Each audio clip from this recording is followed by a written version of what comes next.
Hello mwana michezo, karibu katika channel yetu ya Michezo Live. Usisahau kusubscribe, kulike, kucomment na kushare na marafiki ili waweze kupata habari zinazohusu michezo. Klabu ya Simba ipo kwenye maandalizi ya kuingia rasmi katika mchakato wa uchaguzi mkuu unaotarajiwa kufanyika mwanzoni mwa mwaka 2026, huku hali ya sintofahamu ikitawala kuhusu hatima ya nafasi ya mwenyekiti wa sasa, Murtaza Mangungu.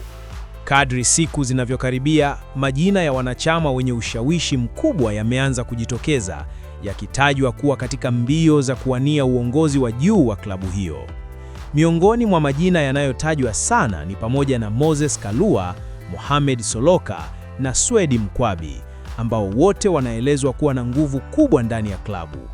Hali hiyo imeambatana na shinikizo kutoka kwa wanachama wanaotaka kuona mabadiliko ya kimsingi katika mfumo wa uendeshaji wa Simba ili kuifanya iwe imara zaidi kibiashara na kimichezo.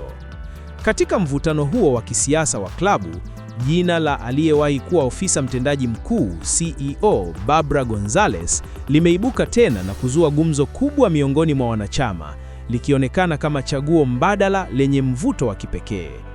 Taarifa zisizo rasmi zinaeleza kuwa baadhi ya wanachama wakongwe katika matawi mbalimbali wameanza kupanga mikakati ya siri kwa lengo la kumwandalia mazingira ya ushindi.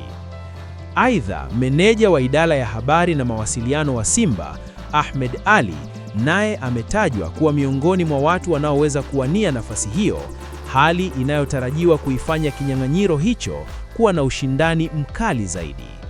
Uchaguzi huu unaonekana kuwa wa kihistoria kwa Simba, kwani wanachama wengi wanautazama kama fursa ya kuamua mustakabali wa klabu hiyo, hasa katika kurejesha heshima yake ndani na nje ya nchi.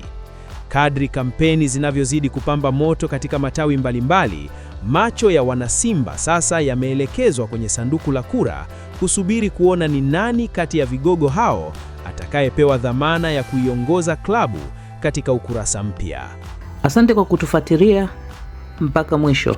Usisahau kusubscribe na kuacha maoni yako. Ikiwa umependa channel hii, acha maoni yako hapo, share na marafiki.